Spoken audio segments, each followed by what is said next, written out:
Well, good morning. Welcome to All Up Politics. 2 hours of news, debate and opinion from the heart of Westminster. And it's another momentous day in the continuing Brexit saga. At 6 o'clock this evening, Theresa May will face her biggest challenge yet, a vote of confidence by Conservative MPs. Earlier, Sir Graham Brady, the chair of the 1922 Conservative Backbench Committee, announced that he had received the 48 letters from MPs that automatically trigger a confidence vote. And by 8 p.m. tonight, we should know the result. A defiant Prime Minister made it very clear today that she is not going anywhere without a fight. Sir Graham Brady has confirmed that he has received 48 letters from Conservative MPs, so there will now be a vote of confidence in my leadership of the Conservative Party. I will contest that vote with everything I've got. I have been a member of the Conservative Party for over 40 years. I've served it as an activist, councillor, MP, Shadow Minister, Home Secretary, and now as Prime Minister. I stood to be leader because I believe in the Conservative vision for a better future, a thriving economy with nowhere and nobody left behind, a stronger society where everyone can make the most of their talents, always serving the national interest. And at this crucial moment in our history, that means securing a Brexit deal that delivers on the result of the EU referendum, taking back control of our borders, laws and money, but protecting jobs, our security and our precious union as we do so. Through good times and bad over the last 2 years, my passionate belief that such a deal is attainable, that a bright future lies ahead for our country, has not wavered. And it is now within our grasp. I spent yesterday meeting Chancellor Merkel, Prime Minister Rutte, President Tusk and President Juncker to address the concerns that MPs have with the backstop, and we are making progress. I was due to travel to Dublin this afternoon to continue that work, but will now remain here in London to make the case for my leadership with my parliamentary colleagues. A change of leadership in the Conservative Party now will put our country's future at risk and create uncertainty when we can least afford it. A new leader wouldn't be in place by the 21st of January legal deadline, so a leadership election risks handing control of the Brexit negotiations to opposition MPs in Parliament. The new leader wouldn't have time to renegotiate a withdrawal agreement and get the legislation through Parliament by the 29th of March, so one of their first acts would have to be extending or rescinding Article 50, delaying or even stopping Brexit when people want us to get on with it. And a leadership election would not change the fundamentals of the negotiation or the parliamentary arithmetic. Weeks spent tearing ourselves apart will only create more division, just as we should be standing together to serve our country. None of that would be in the national interest.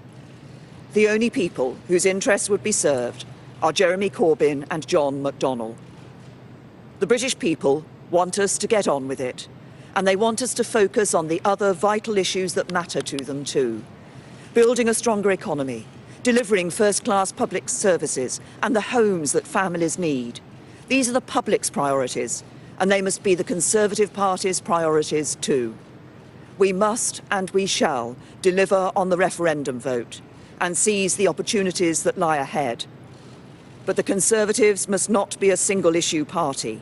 We are a party of the whole nation.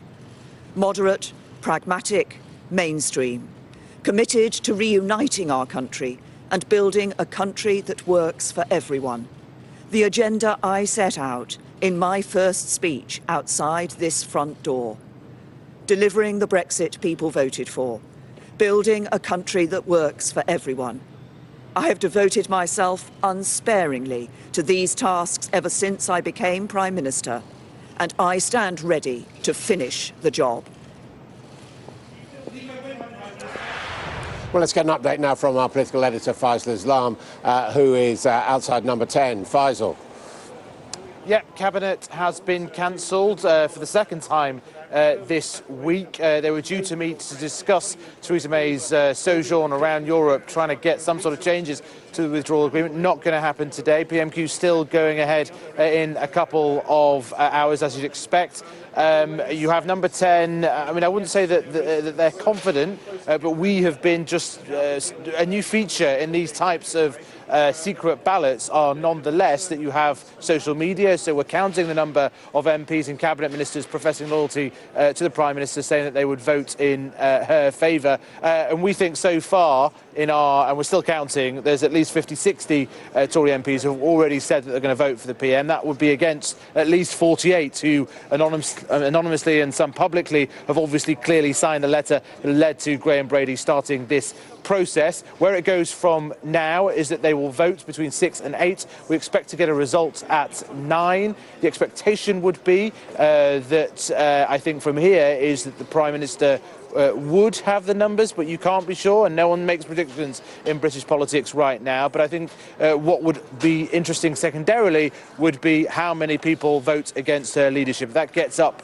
into triple figures, it will be very damaging for her authority. We're told, though, that even if she wins by 1, she'll be carrying on, and so that will weigh. If the rebels that have said that they don't have confidence in the Prime Minister, if they fail to get to 158, then they cannot challenge the Prime Minister again for 12 months. So she will be hoping that there may be an opportunity from this chaos to assert herself afterwards. But from where we're standing now, although we have had the Cabinet all professing their backing for the Prime Minister, saying that this is a self-indulgent act, saying that this will look terrible if a leadership contest is held over Christmas in the middle of a massively important negotiation. That is the sort of persuasive techniques that are being used. And it's very important to note what the Prime Minister said, or claimed at least, that if there is a leadership contest, if she loses tonight, that she says that contest will last weeks, will go past the 21st of January deadline for Parliament then taking extra control over the Brexit process. It will leave a new Prime Minister, leader of the Conservative Party, unable to renegotiate anything in time for the 29th of March Brexit deadline, and will basically require the extension of Article 50. That is the stick that the backers of Theresa May are waving in the direction of supporters of Brexit. That if they do this today, Article 50 will get delayed. Do you really want that? Immediate response from somebody who put in a letter just yesterday, a former supporter of Theresa May, was that that was rubbish. But we'll find out soon exactly how that mechanism works. Adam. OK, Faisal.